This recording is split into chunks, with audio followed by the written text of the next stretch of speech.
All right, in this lesson, we're going to talk about half-life. So half-life is the time required for a sample of radioactive material to reach half the mass of the original sample. This is a constant value. So when I say it's a constant value, that means that the time that it takes for it to reach half is going to be the same. So every time there's a half-life, it'll always be the same amount.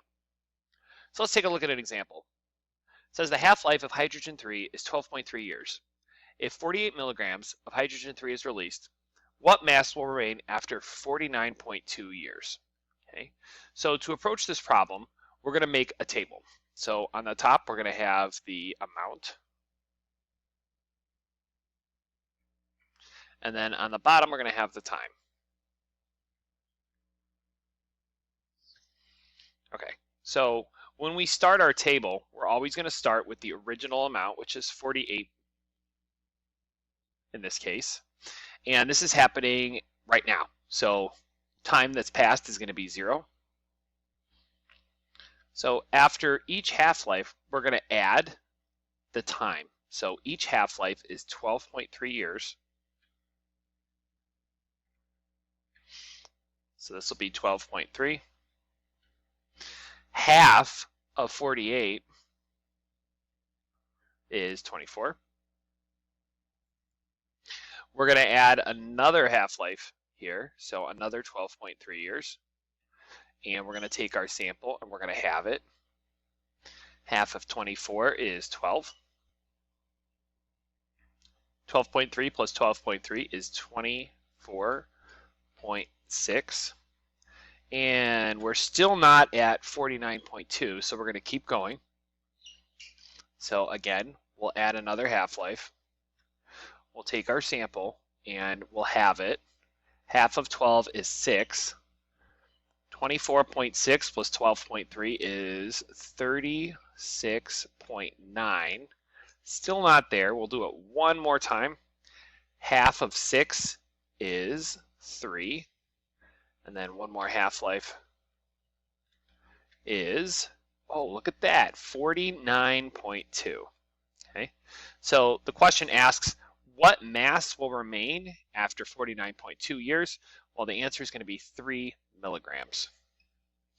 So if you look down at our table, 49.2 years, 3 milligrams. Okay, here's another example. So again, we're going to approach this with the same method we did previously. So it says, how old is a sample if it contains 25% of its original hydrogen-3 and the half-life is 12.3 years? So we'll do a table.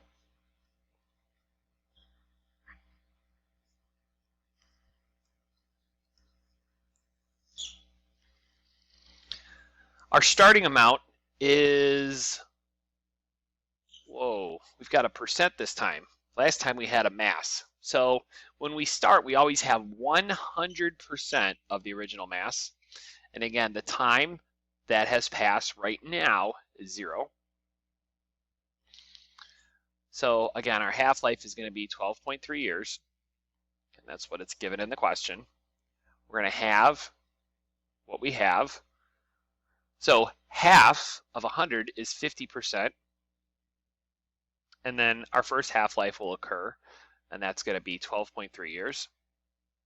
It's asking 25%, so we need to do one more half-life here to get to 25%.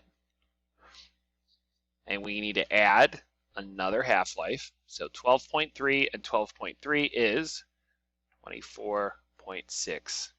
So the question asks, how old is a sample if it contains 25%? Well, the sample is going to be 24.6 years old. So this is the half-life equation. This makes it a lot easier. So we can do a table, but sometimes you don't always get nice round half-lives. So we're going to use this formula instead. This will allow us to calculate masses over partial half-lives. So when we're solving for what is remaining, so the amount of our original sample that's left, that's going to be NT. Then we have the original amount here, NO. This is always going to be 1/2. You can enter it as 1/2 in your calculator, or you can do 0.5. And then finally, we have n. N is the number of half-lives that have happened. If it doesn't give it to you in the question, you can calculate n using this formula, which is time passed over half-life. So let's take a look at an example that uses this equation. All right, in this example, it says potassium-42 has a half-life of 12.4 hours. How many half-lives have passed after 48 hours? So how many half-lives have passed? We're going to be solving for n first. N is time passed over the half-life.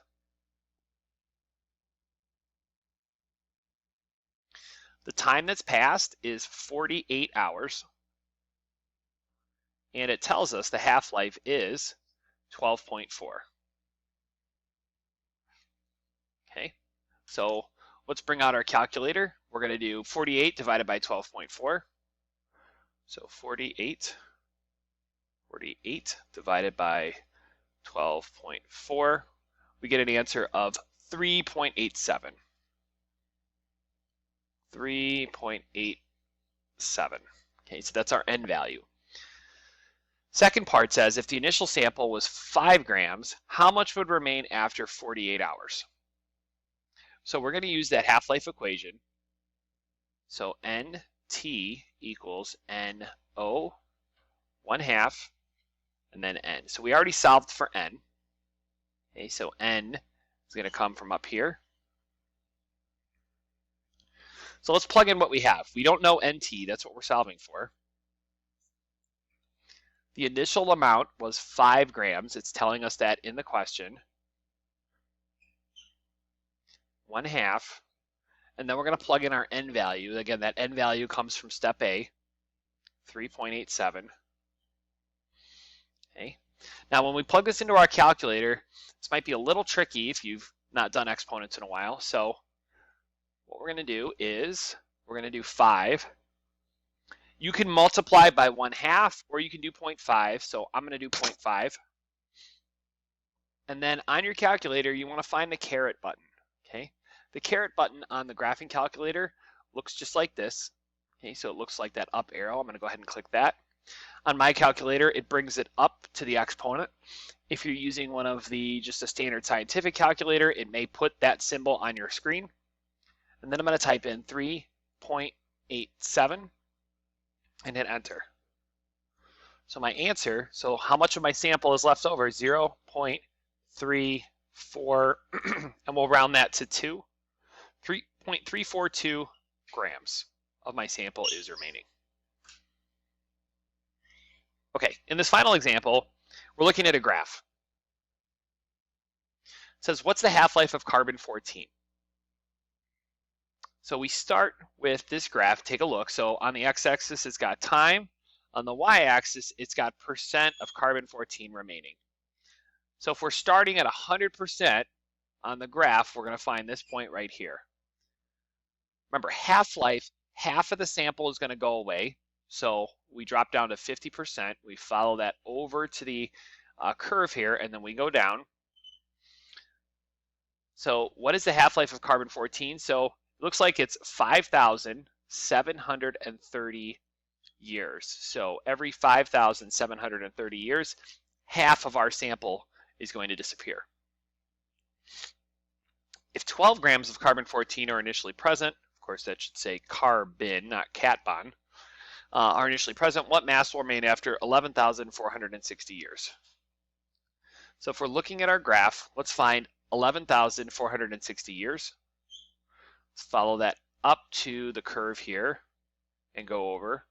So it looks like at that point, 2 half-lives have occurred. So initially we have 12 grams. After the first half-life, half of that 12 will remain. So half of 12 is 6. And after the second half-life, half of 6 is 3.